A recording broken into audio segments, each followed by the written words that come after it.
আমরা সবসময় গণতন্ত্রকে বিশ্বাস করি। গণতন্ত্র প্রক্রিয়ায় ভোট হবে, সেইভাবে যদি ভোট হয়ে থাকে তাহলে কারো প্রাণ না যায়, আমরা কারো প্রাণ যাওয়ার পক্ষে না। আর যে প্রাণ যাওয়ার কথা বলছো, এই প্রাণ যাওয়ার পক্ষে যদি সর্বপ্রথম কেউ দায়ী হয় তাহলে শাসক দল।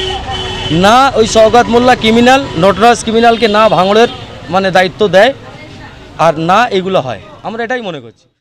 বিপুল ভোটে জয় করুন, জয় করুন, জয় করুন। ভোট দিন বাঁচতে, তাড়াতাড়ি কাস্তে চিহ্নে ভোট দিন, ভোট দিন, ভোট দিন। চুরি জুচ্চুরি বন্ধ করতে তাড়াতাড়ি কাস্তে চিহ্নে ভোট দিন, ভোট দিন, ভোট দিন। সাম্প্রদায়িকতা লোকসভা ভোটকে কেন্দ্র করে একাধিক জায়গায় সিপিআইএমের পক্ষ থেকে দেয়ালখানের কাজ চলছে। রীতিমধ্যেই শাসক দলের কিছু নেতারা তারা বলছেন যে 34 বছর বাম সরকার এই বাংলাতে ছিল, কোনো উন্নয়ন করেনি।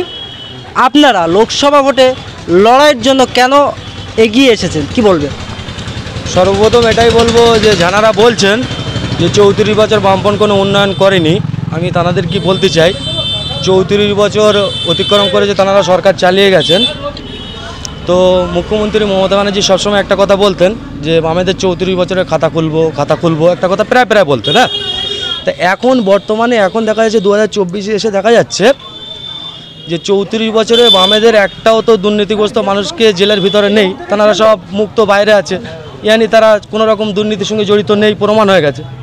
আর এই 14 বছর সরকার চালানোর পরে জিতনা মানুষ ওনাদের দলের জেলের ভিতরে আছে, বন্দি আছে, জিতনা মানুষের নামে অভিযোগ আছে, যদি হিসাব করে দেখা যায় 34 বছরে একটা তো সিপিআইএম কর্মী জেলের ভিতরে ছিল না, বাইরে এখনও পর্যন্ত নেই, ছাড়া আছে। কিন্তু আর ওরা 14 বছর রাজনীতি চালিয়ে অধিকাংশ নেতা সবটাই হিসাব করে যদি দেখা যায়, সব অ্যাঙ্গেলে যদি দেখা যায়, প্রত্যেকটা নেতা দুর্নীতিগ্রস্ত। তা সেই তুলনায় আমাদেরকে গর্বিত মনে হয়, আমাদেরকে খুশি মনে হয়, গর্বিত মনে হয় যে আমরা 34 বছর ক্ষমতায় থাকার পরেও এখনও পর্যন্ত কোনো নেতা দুর্নীতিগ্রস্ত প্রমাণ হয়নি। আগামী দিনে আশাও করা যায় হবে না। তা যারা বলছে যে ওরা তাদেরই ভাবা দরকার। আর আগামী দিনে লোকসভা নির্বাচন তো দেখাই যাচ্ছে, আমাদের প্রার্থী, জোটের প্রার্থী, আমরা সব একসঙ্গেই আছি, আর একসঙ্গেই আমরা আমাদের জয় বার করব, এটাই। এই যে আপনি যে কথাটা বলছেন চুরি, এই তৃণমূল কংগ্রেস চুরি করছে, সেটা মনে হচ্ছে দেখছে এই বাংলার সাধারণ মানুষ। আপনারা যদি ক্ষমতায় আসেন, এই চুরির হাত থেকে সাধারণ মানুষের রক্ষা করবেন, কি বলবেন?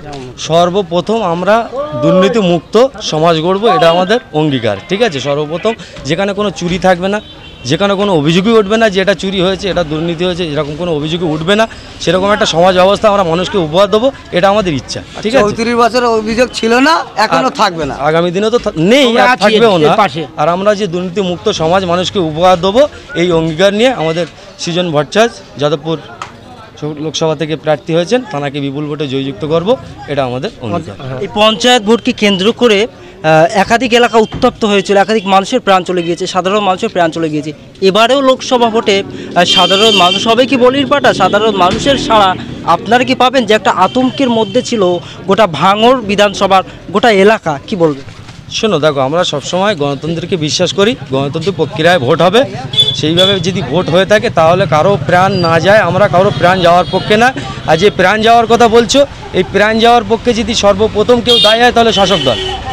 না ওই শওকত মোল্লা ক্রিমিনাল, নটরাজ ক্রিমিনালকে না ভাঙড়ের দায়িত্ব দেয়, আর না এগুলো হয়, আমরা এটাই মনে করছি।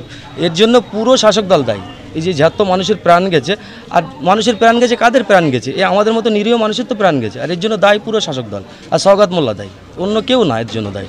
আপনারা শান্তিপূর্ণ ভোট চাইছেন ভাঙড় বিধানসভা?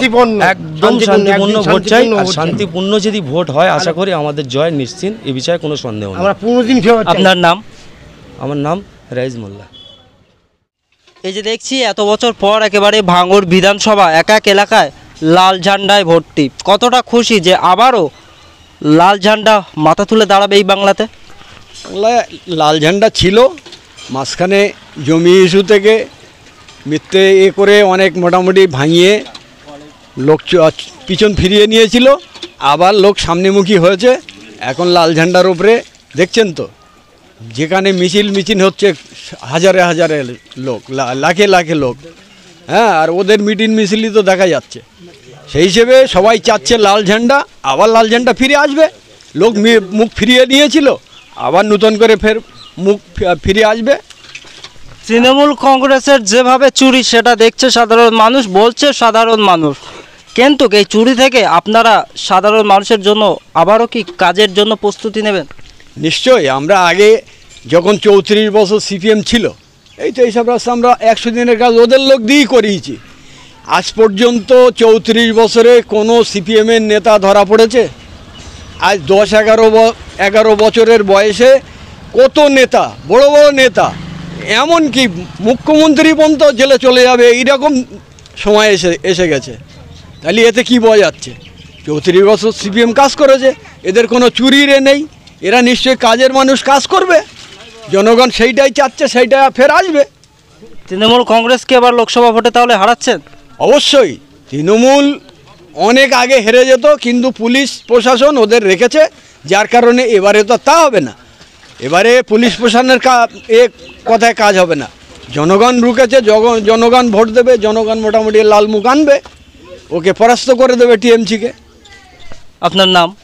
আমার নাম নজরুল ইসলাম মোল্লা।